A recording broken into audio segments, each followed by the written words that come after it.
Welcome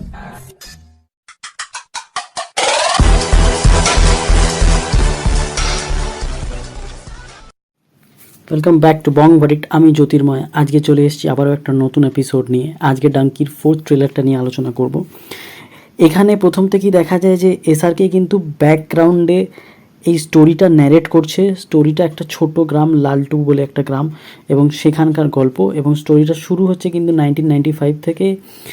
SRK যে ক্যারেক্টারটা play করছে তার নাম হচ্ছে হার্ডি, এবং হার্ডি এবং তার 4 বন্ধু এখানে এই গ্রামে এসে সে 4 জন বন্ধুর সঙ্গে দেখা করে। তার মধ্যে তাপসি পান্নু আছে, ভিকি কৌশলও আছে, এবং তাদেরকে নিয়ে তার একটা নতুন অ্যাডভেঞ্চার শুরু হয়। এবং তারা 4 জনই কিন্তু যেতে চায় লন্ডন। এবার সেই লন্ডনে যাওয়া নিয়ে নানা রকম বাধার সম্মুখীন তারা হয়। তার মধ্যে প্রধানত যে বাধাটা এখানে দেখানো হয় সেটা হচ্ছে তারা কেউ ইংরেজি বলতে পারে না, এবং ইংরেজি শেখার জন্য তারা ক্লাস করতে থাকে। এবং তবুও ট্রেলারের মধ্যে যেটা আমরা দেখতে পেয়েছি যে ক্লাস করার পরও তারা কিন্তু সাবলীলভাবে ইংরেজি বলতে পারছে না। এবং হার্ডির যে ক্যারেক্টারটা যেটা শাহরুখ খান প্লে করছে সেও ভালোভাবে ইংলিশ বলতে পারছে না, এবং তারা ভিসা সেই জন্য পাচ্ছে না। এবং কিভাবে তারা লন্ডন শেষ অবধি যাবে এটা নিয়েই হয়তো ছবির গল্প। এবং এখানে কিন্তু কয়েকটা অন্য অন্য এজের কথাও বলা হয়েছে। প্রথমে শাহরুখ খানকে ইয়াং দেখানো হচ্ছে সে যখন গ্রামে পৌঁছাচ্ছে, এবং পরবর্তীকালে সেটা কিন্তু অনেক বেশি বয়সে দেখানো হচ্ছে যে শাহরুখ খান অনেক বয়স হয়ে গেছে। তাই জন্য যে বয়স্ক যে শাহরুখ, সে এই স্টোরিটা ন্যারেট করছে অনেক বছর আগেকার, যে 20-25 বছর আগে তারা কীভাবে এটা করেছিল। তো এক্স্যাক্টলি তারা সাকসেসফুল হয়েছিল কি না সেটা কিন্তু আমরা জানি না।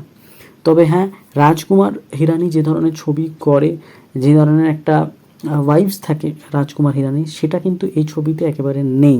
এখানে কিন্তু সেভাবে পুরো ট্রেলারটার মধ্যেই সেরকম কোনো পাঞ্চ লাইন দেখা যায়নি, সেরকমভাবে খুব হ্যাপি মোমেন্টস দেখা যায়নি, বা খুব যে একটা কমেডি আছে তাও আমি বলতে পারবো না।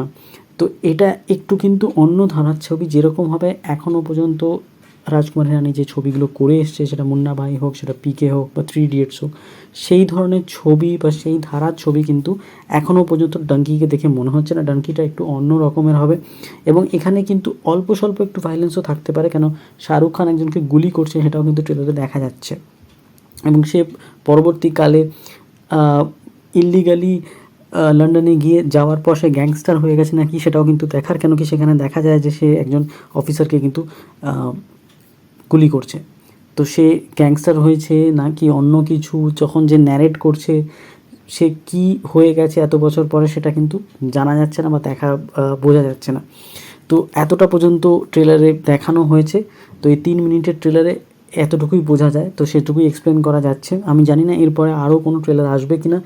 ছবিটা কিন্তু রিলিজ করছে 21শে ডিসেম্বরে।